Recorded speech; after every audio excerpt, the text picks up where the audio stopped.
Olá! Hoje a gente tem em mãos um material que nos convida para uma viagem no tempo bem específica. Uma viagem importante. Sim, estamos com trechos do livro Medicina e Fé, A Jornada do Médico Católico, de Cleiton Cássio Bach e Padre Geraldo Siqueira de Almeida. A nossa missão aqui é desvendar o capítulo 7, que foca num período que, vamos combinar, muitas vezes tem essa fama de Idade das Trevas para a ciência, né? Exatamente, os primeiros séculos do cristianismo. Isso, e essa fama, eu acho, é uma das primeiras coisas que o capítulo começa a desmontar. A gente vai investigar como os chamados padres da igreja, que eram os grandes intelectuais cristãos ali entre os séculos 4 e 7, eles não estavam só, assim, debatendo teologia trancados em mosteiros. Eles estavam no centro do Império Romano, que estava em plena transformação, agindo como verdadeiros arquitetos sociais. Arquitetos sociais, gostei disso. Então a ideia é entender como a visão de mundo deles construiu as fundações do que a gente conhece hoje como cuidado com os doentes. Isso. A ideia é entender como a teologia e a ação social na prática se uniram para criar um novo jeito de cuidar. Certo. Então vamos desempacotar essa planta. A questão que fica é, o que esses pensadores de mais de 1.600 anos atrás têm a dizer para a medicina hoje? Pelo que o material sugere, a resposta é muito mais relevante do que se imagina. Sem dúvida. Eles estavam lidando com questões que, olha, ecoam até hoje. Saúde pública, ética médica, a dignidade do paciente. Ok, o capítulo já nos joga direto no século IV com uma figura central, São Basílio Magno. Mas antes de falar do que ele fez, qual era o cenário? Que tipo de problema ele estava encarando para precisar agir? Olha, o cenário era caótico. O Império Romano passava por crises, fome, epidemias. A assistência aos doentes e pobres era, na melhor das hipóteses, irregular. Mas não existia nenhum tipo de ajuda? Existia a filantropia romana, claro, mas era frequentemente transacional, sabe? Voltada para outros cidadãos, muitas vezes para ganhar prestígio político. Os mais desamparados, como estrangeiros, escravos, doentes terminais, esses ficavam à margem. É nesse vácuo que o Basílio atua. Entendi. E a resposta dele, segundo o livro, foi a tal da basiliada. Quando eu leio isso, penso num hospital. Mas o livro descreve como uma cidade da caridade. O que isso significa na prática? É muito mais que isso. E aqui está o ponto revolucionário da coisa. A Basiliada não era um prédio único, era um complexo integrado. Como assim? Tinha, sim, a área hospitalar para os doentes, mas tinha também alojamento para viajantes, refeitórios, oficinas para que os doentes em recuperação pudessem aprender um ofício. Espera um pouco. Oficinas de reabilitação profissional? Exato. Para eles se reintegrarem à sociedade. E tinha até uma ala separada, mas digna, para leprosos, que na época eram os párias absolutos da sociedade. Nossa, isso no século IV parece quase anacrônico. De onde ele tirou esse modelo? Existia algo parecido no mundo romano que ele só adaptou? Ou foi uma invenção baseada puramente na teologia dele? Essa é a pergunta-chave. E a resposta é que não havia um precedente direto em Roma nessa escala, e principalmente com essa filosofia. Que era? A grande inovação dele não foi só a estrutura, mas o princípio por trás. A assistência romana era baseada no status, se você era cidadão. A basiliada era baseada na dignidade de cada pessoa pelo simples fato de ser humana. O livro deixa claro que para ele, cada doente era uma imagem de Cristo. O cuidado não era um favor, era um dever. Nossa, então ele não só falou para as pessoas serem caridosas. Não. Ele criou a infraestrutura para que a caridade acontecesse de forma eficaz, sistêmica. Ele institucionalizou o cuidado. Precisamente.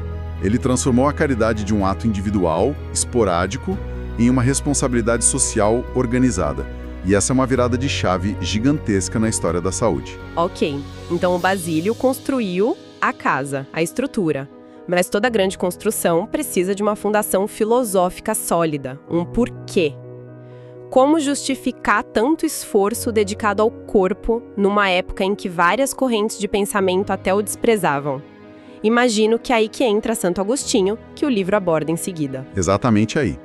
Agostinho é o pilar filosófico dessa nova abordagem.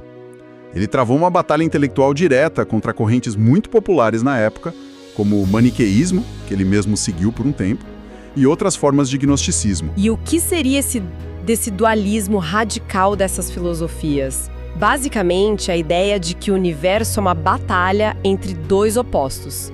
O bem, que é o espírito, a alma, e o mal, que é a matéria, o corpo. Nessa visão, o corpo não é só inferior, ele é uma prisão, uma jaula da qual a alma precisa escapar. Ah, entendi. Então, se o corpo é mau, por que se dar o trabalho de curá-lo? Cuidar do corpo seria, no limite, fortalecer a prisão. Essa visão paralisava a ação médica. Faz todo sentido. Se o corpo é o inimigo, a medicina perde propósito. Como Agostinho combateu isso? Ele defendeu com unhas e dentes o que o livro chama de unidade substancial de corpo e alma. Para Agostinho, o ser humano não é uma alma aprisionada. Ele é uma união inseparável das duas coisas. Corpo e alma, juntos, formam a pessoa. E o corpo, então, não é mau. De jeito nenhum, ele é bom, é parte da criação divina. E a doença é um mal que aflige a pessoa inteira, não só a parte material dela. E a medicina, nesse contexto, ganha um novo status. Um status elevadíssimo. Agostinho, como o capítulo destaca, via a medicina como um dom divino para o alívio do sofrimento. O médico, para ele, não está se opondo a Deus ao intervir na doença. Pelo contrário. Ele está colaborando. Ele está colaborando com a obra divina de restauração, usando a inteligência para promover a cura. Ele deu a base teológica, a permissão divina, para valorizar o cuidado com o corpo como um ato sagrado. Isso é fascinante porque bate de frente com dois extremos que a gente vê até hoje, né? Com certeza. De um lado, a visão materialista que trata o paciente como uma máquina quebrada. Do outro, um espiritualismo que às vezes ignora as necessidades reais do corpo. A visão do Agostinho parece ser a base para um cuidado realmente integral. É a base do cuidado holístico. O médico não trata uma doença num órgão. Ele trata uma pessoa cuja dignidade está justamente nessa união de corpo e alma. Perfeito. Então já temos a estrutura de Basílio e a filosofia de Agostinho. Mas sempre que se cria um sistema, principalmente envolvendo saúde e dinheiro, surge a questão da ética, né? Como garantir que ele sirva e não explore? O livro aponta para São João Crisóstomo como uma voz poderosa nisso. E que voz! Crisóstomo era o boca de ouro, e não era à toa. Ele pregava em Constantinopla, o coração do império, e era um crítico social implacável. Não tinha medo de confrontar os poderosos. E os médicos ricos da época eram um alvo dele, um dos alvos frequentes. Mas é importante dizer, ele não era contra a medicina. Certo. Ele, assim como Agostinho, via a medicina como um dom. O que ele criticava ferozmente era a mercantilização da profissão. Ele denunciava publicamente os médicos que usavam suas habilidades não como vocação, mas como ferramenta para acumular riqueza e fama, negligenciando os pobres. O livro dá exemplos disso. Sim, ele criticava o que chamava de filantropia seletiva. Aqueles médicos que atendiam um ou dois pobres só para criar uma imagem, sabe? Mas dedicavam seu tempo aos ricos. Ele atacava a arrogância de certos profissionais que tratavam os pacientes com desprezo. Nossa! Tem passagens no livro que são de uma atualidade brutal.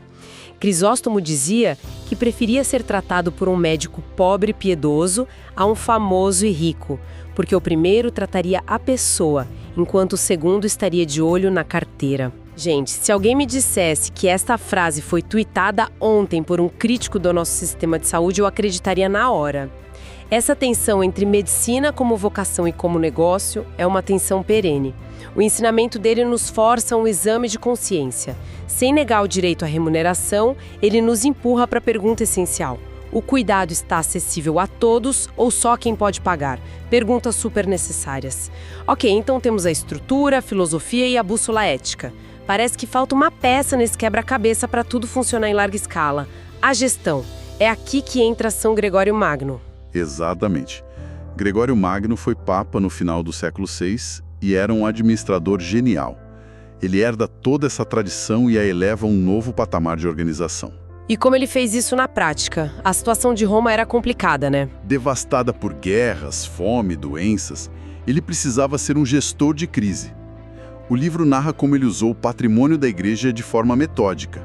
Ele não só distribuía esmolas, ele organizou o fornecimento de alimentos, criou listas dos necessitados, garantiu que os enfermos recebessem cuidado em casa. Ele transformou a igreja numa agência de serviço social, então. Uma gigantesca agência.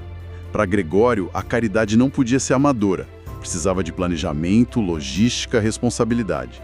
Ele também desenvolveu o que o livro chama de uma teologia do sofrimento. Que não era de aceitação passiva, imagino. De forma alguma. Para ele, a doença podia ser vista como uma oportunidade de crescimento espiritual. Mas essa visão não o levava a negligenciar a ação. Pelo contrário, se o sofrimento tem um significado profundo, então aliviar o sofrimento do próximo é uma das tarefas mais sagradas que existem. Ele uniu a mística com a eficiência administrativa. Incrível. Então, se a gente junta todas essas peças que o capítulo nos deu, o que surge não são 4 histórias isoladas, mas uma espécie de roteiro, uma evolução, não é? É a melhor forma de ver. O que o livro nos mostra é o desenvolvimento de um ecossistema de cuidado. Começa com a inovação institucional de Basílio. Ganha profundidade com a base filosófica de Agostinho, é vigiada pela bússola ética de Crisóstomo e, finalmente, é implementada em larga escala pela gestão de Gregório. Eles não são figuras isoladas. As ideias constroem umas sobre as outras. Ou seja, o legado que este capítulo explora é que a compaixão, para se tornar cuidado de verdade, não pode ser só um sentimento, né? Não mesmo. Ela precisa de inteligência para criar sistemas, de uma filosofia que a sustente, de coragem para denunciar injustiças e de pragmatismo para fazer acontecer. Perfeito. É a união da piedade, da compaixão, com a ação concreta e inteligente. Eles nos deixaram o projeto completo. Fica muito claro que as fundações do que a gente tanto busca hoje, uma medicina ética, humanizada, foram lançadas séculos atrás por esses pensadores. Para eles, fé, razão e prática não eram coisas separadas. Eram inseparáveis. E o livro nos mostra como eles usaram sua visão de mundo para construir instituições de cuidado incrivelmente avançadas. E isso, inevitavelmente, levanta uma questão provocadora para nós hoje. Qual seria? Hoje, com todo o nosso poder tecnológico, que vai da edição genética à inteligência artificial, com recursos que Basílio ou Gregório não poderiam nem sonhar. Certo. A questão que fica no ar é: será que a gente está construindo uma cultura de cuidado com a mesma profundidade de compreensão humana que eles tinham? Ou corremos o risco de criar sistemas tecnicamente perfeitos que, apesar de todo o seu poder, têm cada vez menos alma? Uma reflexão poderosa e muito necessária para encerrarmos. O que a gente conversou aqui foi só um mergulho em algumas das ideias do capítulo 7, um estímulo mesmo. Para quem se interessou por essa jornada que entrelaça a história da medicina e tradição cristã, a obra completa é Medicina e Fé, a jornada do médico católico. O livro pode ser adquirido direto no site www.oftalmorondônia.com.br.